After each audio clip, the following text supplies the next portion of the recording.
Welcome to the channel. I believe there's one truth for everyone. That is, truth is objective, and we don't get to make it up.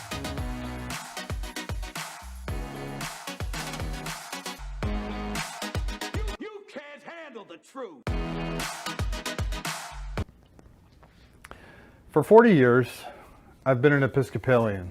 And in those 40 years, truly, I have learned nothing about Jesus. In the Episcopal tradition, there's a liturgy. So you do something to earn favor with God. It's a doing something. May not be what they intended, but that's the way it comes across. You're an audience, you go there on Sunday and you sit there. You have communion and then you leave. There came a point in time when I wanted to learn something about Jesus, and I had to go out and I had to do it on my own. I've had mentors like Andy Stanley, Louis Giglio, C.D. Robertson, Erwin McManus, and others who have taught me a lot. Going back 10 years, I was conducting a class at my church for the in-between service crowd. We had an hour, and we usually presented something that someone else had prepared. On this particular Sunday, fresh from my Andy Stanley thoughts, I went out on a limb and I did my own thing. And on this Sunday, it was about Jesus and fear. And I made the statement that Jesus would have us not be anxious, that we would be living in Jesus and not be anxious. And I got pushback. And when I got the pushback, I wasn't really sure how to respond. So I've come up with a theory. And I just wanted to explain my theory, see if it made sense. But first, a story. My middle daughter was growing up and she had 3 girlfriends in our town. And I got used to calling them the 4 Musketeers because there really was no D'Artagnan. It was just the 4 of them together. And I watched them grow up. And one girl in particular, I thought she was never going to have children. And she actually made that statement that she was never going to have children. They were kind of a pain in the neck. You know what I mean? And now that she's grown up, she got pregnant. Well, first she got married, then she got pregnant. And she started saying things to my daughter like, there's something growing in me. It's in me. And then after the baby was born, she said, I still feel the baby in me. And I love this baby. And we've got this bond. And that was the spark of this idea that maybe religion is going about this backwards.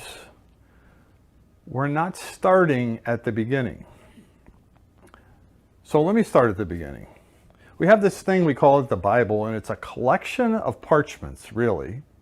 And Andy Stanley really goes into this quite in depth. The New Testament, 60% is written by Paul, who was Saul, and the other 40% was written by the people who were actually walking in the path with Jesus when Jesus was in his earthly ministry. So my idea is this. What if we fall in love with Jesus the way this young woman fell in love with her baby? What if we do what Jesus said, reported by John, that the I am the vine verse, where Jesus said, dwell in me and I will dwell in you. Be in me and I will be in you. What if that's where we start? And if we're going to start there, we're really going to focus on the New Testament in the first 4 books, Matthew, Mark, Luke, and John. And we're going to set Paul aside. Not that I don't like what Paul has written, because Paul has written some of the most eloquent prose ever recorded in the history of man. I believe that. What he says about love that's repeated at many weddings, it's awesome. But Paul didn't walk with Jesus. So if we concentrate on just what Jesus said, which is interesting because did you know that Abraham Lincoln crafted his own Bible and he cut out everything except what Jesus said, or he pasted everything in what Jesus said, one or the other. I know how he felt because that's what I'm saying right now. Let's concentrate on what Jesus said and did during his earthly ministry before we get into the Episcopal tradition or the Methodist tradition, because I think that's what's chasing everybody away. How can you follow Jesus if you don't love him? There's a song that John Mellencamp does, and I'm going to read the lyrics. Never could remember them, so I'll read them. Would you teach your children to tell the truth? Would you take the high road if you could choose? Do you believe you're a victim of a great compromise? 'Cause I believe you could change your mind and change our lives. Your life is now. In this undiscovered moment, lift your head up above the crowd. We could shake this world if you would only show us how. Your life is now. What's John talking about there? I think John's talking about exactly what I'm talking about. There was a season about 10 years ago when I got involved with one of those multi-level marketing companies. I don't think they'd mind if I said Ambit Energy. You probably have heard about it. The thing that drew me to it is a statement that someone made, and they made it often, that they could not succeed unless I succeed. So they were helping me to succeed.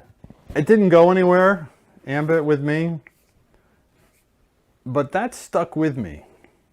That helping each other to find the way. That just makes totally good sense. And I think all of us inside, I think we have an inner goodness that we suppress. There was another season of my life when I was in public service and I was building a school. And there was this older gentleman, I was in my 30s, so this older gentleman who made it his mission in life to uncover something that I was doing wrong. And of course, I'm just an elected official working a regular job, trying to just do something decent in the community. But I was the bad guy. And he made it his mission to make my life miserable. And one day I'm driving down the road and I ran out of gas. Before cell phones. So I was either going to walk or I was going to sit there. And who drives up behind me? That guy. He got out of his truck. He drove me to get a can. He drove me to the gas station. He drove me back. He waited until I got my vehicle started and took off. And when I went over to shake his hand, he said, "Don't think this changes anything between us." But it was too late. It did change something between us because now he let me see his true self. I think we spend too much time hiding our true selves. And I think we do it because we're not inside, we're not in love with Jesus. We know who he is, but we're not in love with him.